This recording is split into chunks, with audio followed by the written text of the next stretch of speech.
Good afternoon friends. हम कब भीड़ का हिस्सा बन जाते हैं हमें पता ही नहीं लगता।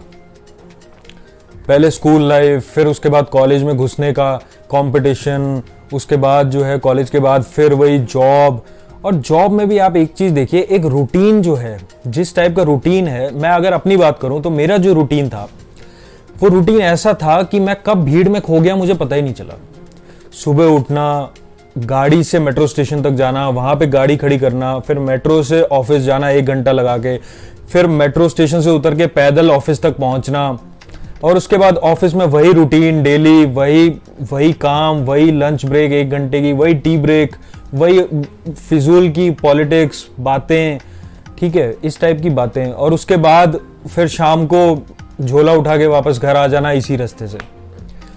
क्या आपको नहीं लगता कि हम इस तरीके की लाइफ में बंद के रह जाते हैं? हम इस तरीके की लाइफ में गुम हो जाते हैं, इस तरीके की भीड़ में हम खो जाते हैं। मुझे तो ऐसा लगता था, इसीलिए मैंने ये ठानी कि इस भीड़ से मुझे निकलना है। इस भीड़ ने मेरी आइडेंटिटी पूरी तरह से छीन ली थी। कैसे?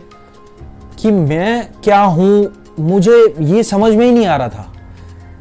दुनिया के लिए मैं एक इंजीनियर था, एक सॉफ्टवेयर इंजीनियर था, एक पेटेंट इंजीनियर था, लेकिन असली में मेरी आइडेंटिटी क्या है? कुछ भी नहीं है। मैं अकेला पेटेंट इंजीनियर थोड़ा ना था, बाकी बहुत सारे लोग थे पेटेंट इंजीनियर्स, बाकी बहुत सारे लोग थे सॉफ्टवेयर इंजीनियर्स। लेकिन अगर कल को मुझे कुछ हो जाता तो इस दुनिया को कोई फर्क नहीं पड़ता।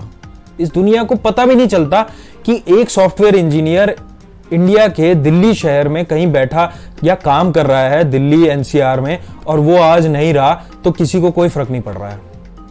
कहने का मतलब यह है कि उस भीड़ का हिस्सा नहीं बनना चाह रहा था मैं, और मैं चाहता हूं कि आप भी भीड़ से अलग चलें।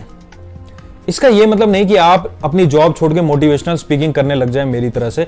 मैं सिर्फ इतना कह रहा हूं कि कुछ ना कुछ ऐसा करें जो आपकी लीक से हटके हो, और जो आपको एक भीड़ से अलग पहचान बनाए, जो आपकी भीड़ से अलग पहचान बनाए और आपको एक अलग आइडेंटिटी दे। जैसे मैं अपनी पहचान बनाने की कोशिश कर रहा हूं एक मोटिवेशनल स्पीकर के थ्रू, या मैंने एक नॉवल लिखी है, एज ए नॉवलिस्ट मैंने पहचान बनाने की कोशिश की, एज ए बिजनेसमैन एंटरप्रेन्योर मैंने पहचान बनाने की कोशिश की जब मैंने अपना स्टार्टअप शुरू किया। तो ऐसे ही मेरे को भीड़ का हिस्सा बनने से डर लगता है।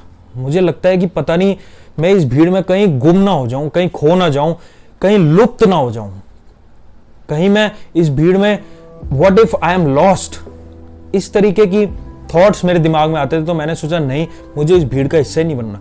अरे जो स्ट्रगल मैं कर रहा था डेली बेसिस पे, मैं सुबह उठता था 5 बजे, उसके बाद अपने 8 बजे मैं ऑफिस के लिए निकल लेता था और रात के 8-9 बजे आता था। 10-12 घंटे की ये जर्नी में करता था, लेकिन किसी को कुछ पता ही नहीं है। आई मीन टू से, किसी को इसकी नॉलेज ही नहीं है कि मैं इतना हार्ड वर्क कर रहा हूं, पूरे दिन यहां से वहां धक्के खा रहा हूं, किसी को फर्क ही नहीं पड़ता।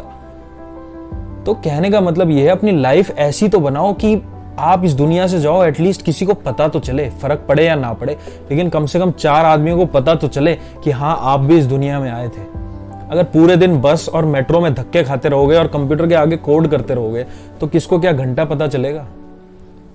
इसीलिए कुछ अलग करने की कोशिश करिए। वो कुछ भी हो सकता है, लेकिन कुछ ना कुछ अलग करिए। अगर कोडिंग भी करनी है तो इस तरीके की करिए जैसे किसी ने करी ना हो। इररिप्लेसेबल हो आप, आपको कोई रिप्लेस ही ना कर सके। तो आज का सबक सिर्फ इतना ही। ये मोटिवेशन जारी रहेगा और मैं चाहता हूं ये बना रहे। हमारा चैनल ग्रो कर रहा है, उसके लिए सारा श्रेय आप लोगों को जाता है। हम लोगों के सब्सक्राइबर्स बढ़ रहे हैं तो आप प्लीज सब्सक्राइब करते रहिए।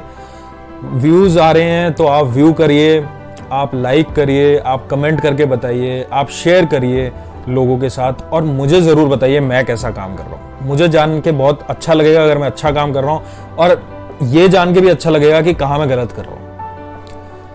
तो खुश रहिए, मोटिवेटेड रहिए, अपने माँ बाप की इज्जत करिए, बड़ों की इज्जत करिए, लॉकडाउन का पूरा पालन करिए, और सेफ और सिक्योर रहिए। नमस्कार।